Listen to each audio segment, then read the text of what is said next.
Hey everyone, in this video, I will show you how to create QR code for YouTube channel in Canva. If you find this video helpful, a like and subscribe would mean a lot. Alright, let's dive in. Now first of all, open Canva design. Go on the left side and click on apps.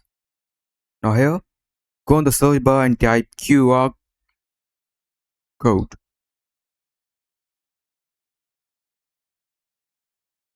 Okay, now download this app, QR code.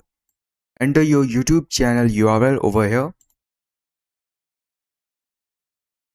Copy and paste it and click on generate code. As you can see, the code is generated. That's how you can create a QR code for your YouTube channel. So that's it for the video. Thanks for watching.